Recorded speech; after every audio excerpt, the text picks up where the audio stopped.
Hello people, allow me to introduce you to my latest little kiddo.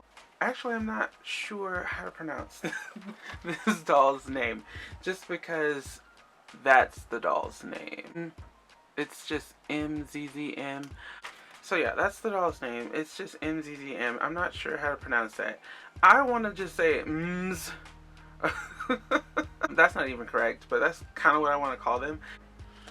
Her name is Neptune, and little Neptune came in this really cute outfit.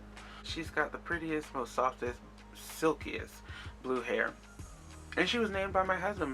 My husband named her Neptune, so I'm really happy about that. What I would like to do is take you guys on a bit of a journey, mainly because I've got some people that are really interested in seeing how I repaint, and I've done repaint videos in the past, and I'm not really proud of those, so I would like to kind of give it another go. The thing that I like to do is I usually strip the doll so that I don't ruin any of the clothes. So that's what I'm going to do right now. I just love the quality of this outfit. It's real nice, and it's big enough where I'm almost certain, haven't tried, but I'm almost certain that all of her clothes will fit my Blythe and Skipper dolls, so that's nice. And it also means that she can fit into lots of Blythe clothes. I did try that out. I took her out with me yesterday. I put her in a really cute outfit, and it consisted of some Barbie pieces, some Blythe pieces, some XD pieces. XD is the company that made these dolls. My Mini Mooey Chan. She fits into Mini Mooey Chan's shoes. I haven't tried her in any Barbie shoes yet, and she does fit into my little Converse shoes that I got for my Blythe dolls. So yeah, she's now been stripped. The next thing I'd like to do is cover the doll's body. The only thing I intend to manipulate is just her face. So I want to cover her body, and I also want to cover her really nice hair. Sealant in any kind of doll hair is terrible. Rubber bands and a glove. I'm going to use 2 gloves. Let me show you how to do it.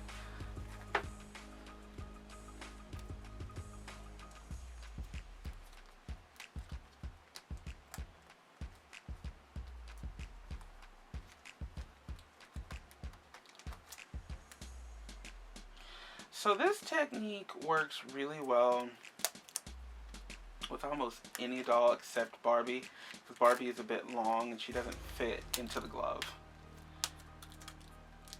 And I know this seems pretty barbaric, you know, putting a rubber band around the doll's neck, but it doesn't need to be tight. It just needs to mask off her neck and everything. So that's how I protect the doll's body.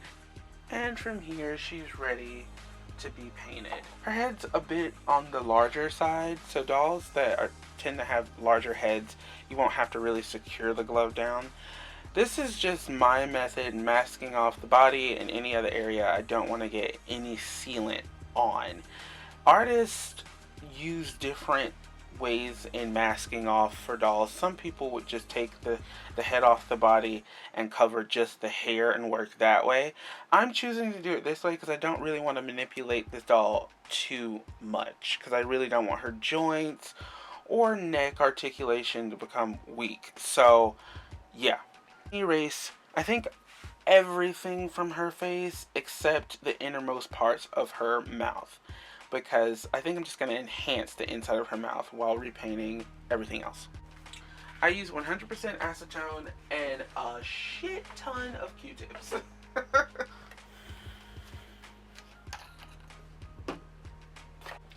So I like to use Q-tips just because it's gonna do the job in removing the doll's face paint, and it also really helps me control what I'd like to take off if there's something I'd like to keep. And in this case, we want to keep the innermost parts of her default face up in her mouth. Yeah, because I don't really think it'll be all that necessary or impactful to erase all the innermost parts there.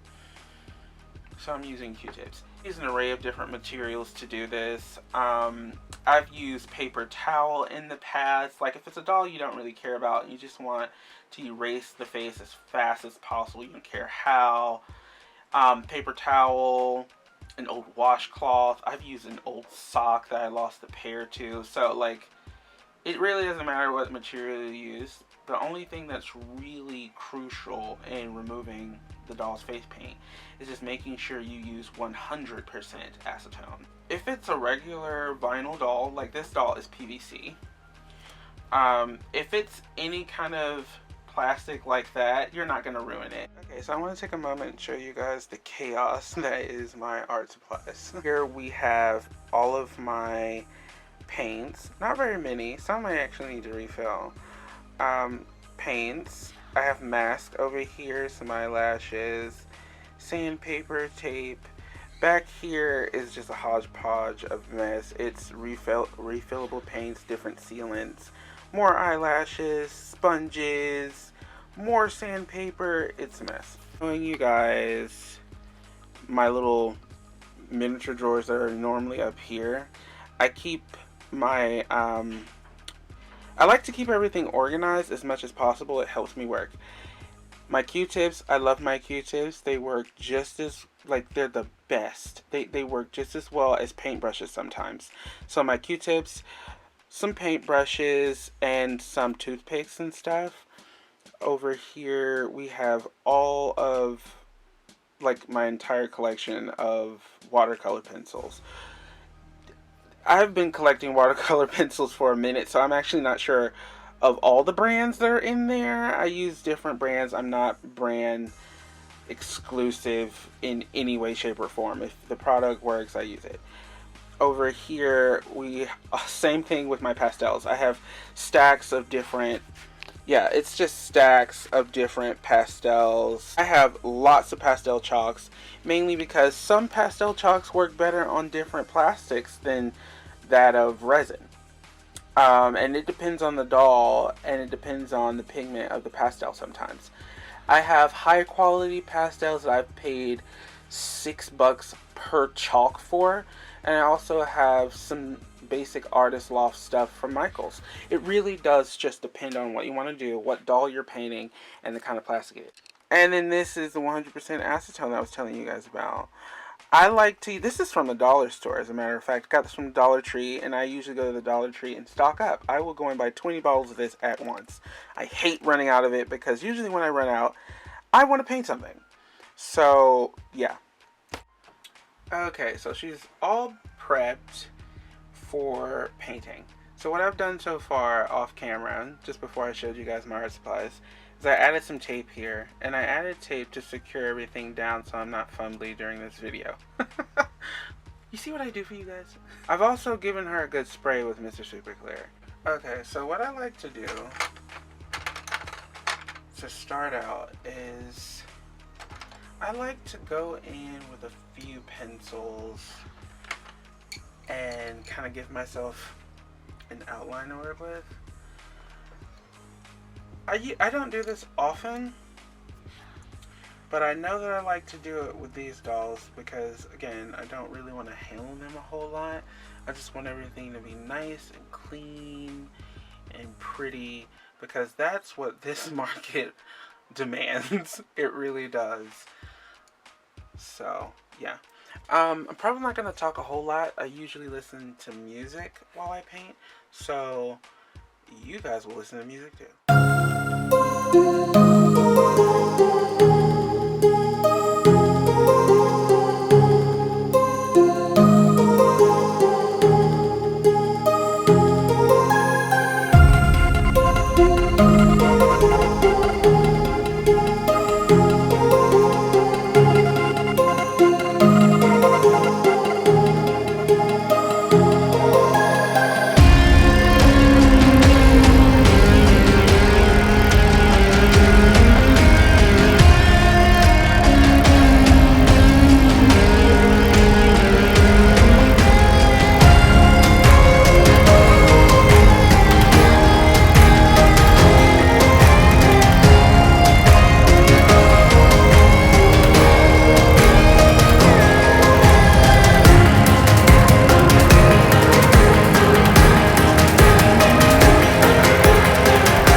pro tip. I don't know if other artists use this technique, but you take a brush, and after you've done all of this beautiful watercolor work and a little bit of pastel work, to intensify your watercolor work, use a little bit of water. And how you do that is you take a brush and you wet it. Not sopping wet, obviously, but just a little wet brush. Just a little bit. Enough to give you the ability to manipulate these watercolors ever so slightly. Really true to the work that I've already sketched out for myself with the watercolor pencils. I do go over this just a little bit with acrylics, because acrylic is really going to give you like that bam detail that we like in our face ups. But this is a really good way to build that up gradually using your watercolors without having to overpower the face with acrylics, which I don't really like doing anyway. But yeah, if you use just a little water, you can manipulate the colors you've already laid down, blend some things, give yourself some shadows even.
So I'm sorry about that, guys.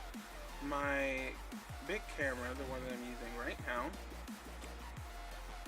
it died in the middle of me painting. So I recorded a big chunk on my phone. I apologize if you couldn't see all the details and what I was doing. But let me explain what I'm doing, what I've done. Her face up is pretty much done.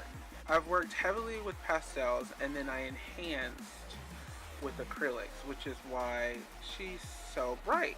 Lots of reflection in the eyes. I like that. I haven't given any shadows to her inner mouth. I'm thinking about doing that. I'm not sure if I'll actually do that. But I'll be back with some pictures because she's pretty much done. I don't think I'm going to change a whole lot. Maybe I might pierce her ears. Maybe. I'm not sure yet.